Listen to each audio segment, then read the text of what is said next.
been abysmal 10 days for this administration. It's one of the worst of any modern president. He was found to be in violation of the Fourth Amendment on privacy, then another case found him in violation of separation of powers.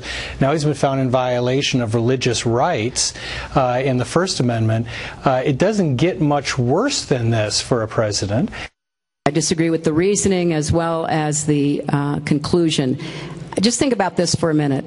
It's the first time that our court has said that a closely held corporation has the rights of a person when it comes to religious freedom. I find it deeply disturbing that we are going in that direction. So, two very different perspectives on yesterday's key Supreme Court rulings. Professor Jonathan Turley from George Washington University saying it's a major league smackdown of the President of the United States. Hillary Clinton believes it is anti-woman. My question for the panel, and we're back with the panel, is is this ruling more advantageous, politically speaking, with the midterms coming up, for Democrats or for Republicans? Oh, certainly it's going to help Democrats, because unless you know the case, unless you know that the stories being told about the war on women, that women are being denied access to health care is preposterous, or contraceptives is ridiculous. That would mean that for the 50 years preceding Obamacare, women were denied access to contraceptives, which historically is actually not quite right.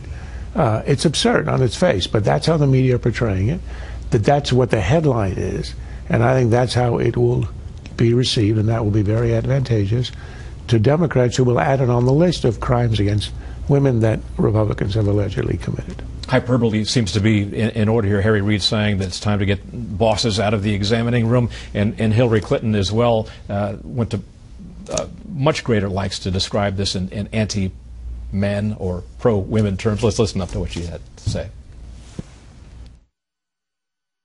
It is a disturbing trend that you see in a lot of societies that are very unstable, anti-democratic, and frankly prone to extremism, where women and women's bodies are used as the defining and unifying issue to bring together people, men, to get them to, behave in ways that are disadvantageous to women, but which prop up them because of their religion, their sect, their tribe, whatever.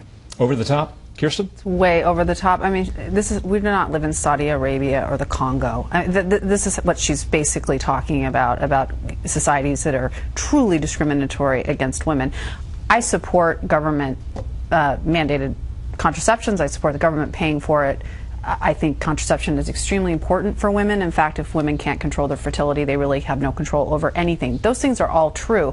But to try to turn this into some misogynist plot against women, I think is going a little too far. That's not what's going on here. And this was a tough case. I mean, I went back and forth on it a lot, and I can see both sides. It was a 5-4 decision. So this was not something that was necessarily, look, there are 4 really smart Supreme Court justices who thought one thing and 5 who thought another thing, and just happened to be more who ruled against it. Steve, I'm sure you can see that the political ad is being formed right now as we speak. Sure, and I think it's largely because absurd statements like that are unlikely to go corrected. I mean, you're not going to have front page above the fold, correct the record stories in the New York Times about Hillary Clinton saying preposterous things. I mean, that is really a clown show, what she just said there.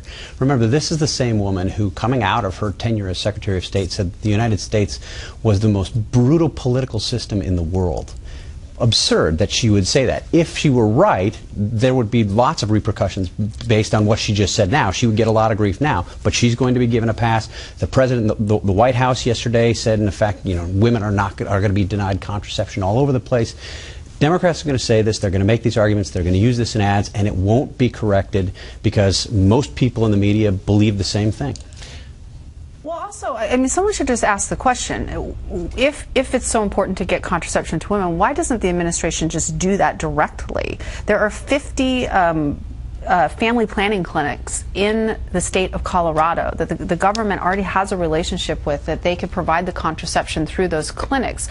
Why does it have to be done through the employer? It doesn't. So this is, to a certain extent, it seems like a political issue that they just want to have because it's a very easy problem to solve. Some would suggest that the bigger threat to the Democratic cause is the Harris versus Quinn decision. How big of a threat to that, to unions, is that? Well, it is a threat in the following way, because what the decision did is it said that home health care workers who get Medicaid support are required to join a union and pay dues. And the Supreme Court said no, they're a different kind of worker. They're not actually a government worker, special category, and they are exempt. And the reason that's important is because the growth sector in public unions is going to be in these kinds of caring for the elderly and disabled as the population ages. And that's where they're going to get their members. This has just cut off a huge, this is all about money, incidentally. It's not about principle. The reason that the unions want these people is not to protect them, but because private unions are disappearing.